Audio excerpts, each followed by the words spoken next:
Thank you, Mr. President. This question is directed to Madam Chairperson, Rapporteur of the Working Group on Arbitrary Detention. My name is Soha Abdelaty, and I am an Egyptian human rights defender speaking on behalf of 5 organizations: the Canadian HIV/AIDS Legal Network, Human Rights Watch, Development Alternatives with Women for a New Era, Federation of Women and Family Planning Poland, and Action Canada for Population and Development, with its partners, including the Egyptian Initiative for Personal Rights. We express our gratitude to the Working Group on Arbitrary Detention for its vital work this year on behalf of people unjustly imprisoned around the world.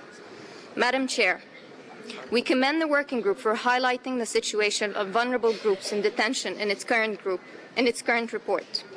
We wish to seek the Chairperson Rapporteur's views on an important issue for both public health and human rights, and involving a specific vulnerable group, that of people prosecuted and imprisoned because of their HIV seropositive status. The Human Rights Committee and other UN bodies consider discrimination on the basis of HIV seropositive status a violation of the International Covenant on Civil and Political Rights. Nonetheless, people continue to be targeted for arrest and prosecution due to their suspected HIV seropositive status. Since last October, for example, police in Egypt have arrested at least 12 men because of their presumed HIV-positive status under an archaic law prohibiting the habitual practice of debauchery.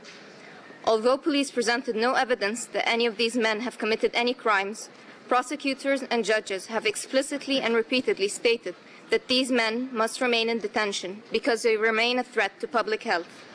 A court has already sentenced 4 of these men to 1 year in prison. New trials for other defendants are set to begin in Cairo this week. Reportedly, the detainees were subject to HIV testing without their consent, forcible anal examinations, and until recently, kept in hospitals, chained to their beds. Madam Chair, the Working Group on Arbitrary Detention in 2002 condemned the detention of men in Egypt on the basis of consensual homosexual conduct. In this case, the same law is being used to arrest and abuse people because of their actual or presumed HIV seropositive status. We note from this year's report of the Working Group, in paragraphs 26 and 75, that the Working Group has decided to request a country visit to Egypt, and we trust that this request will receive a more favorable response than similar requests made by 5 other special procedures. Madam Chair, we have highlighted one current example of particular concern, but the issue is a general one. Forcible HIV testing violates basic rights to privacy and to bodily integrity.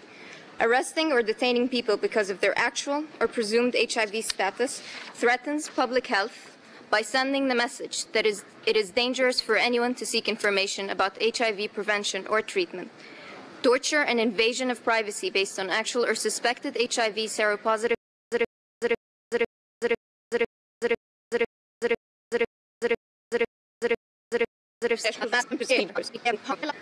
Madam Chair, we have highlighted one current example of particular concern, but the issue is the general one.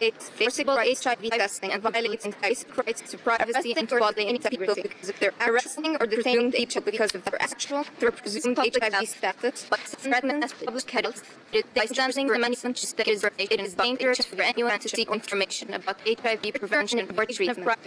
Torture and invasion of HIV based on actual or suspected HIV seropositive status cannot be condoned in any country. Madam Chair, we have highlighted one current example of particular concern, but the issue is a general one. Forcible HIV testing violates basic rights to privacy and bodily integrity.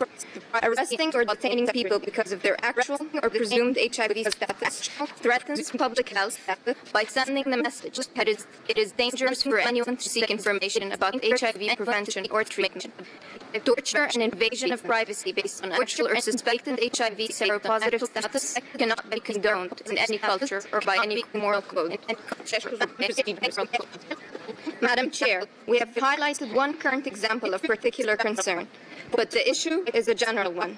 Forcible HIV testing violates basic rights to privacy and to bodily integrity. Arresting or detaining people because of their actual or presumed HIV status threatens public health by sending the message that it is dangerous for anyone to seek information about HIV prevention or treatment. Torture and invasion of privacy based on actual or suspected HIV seropositive status cannot be condoned in any culture or by any moral code. Thank you, Mr. President.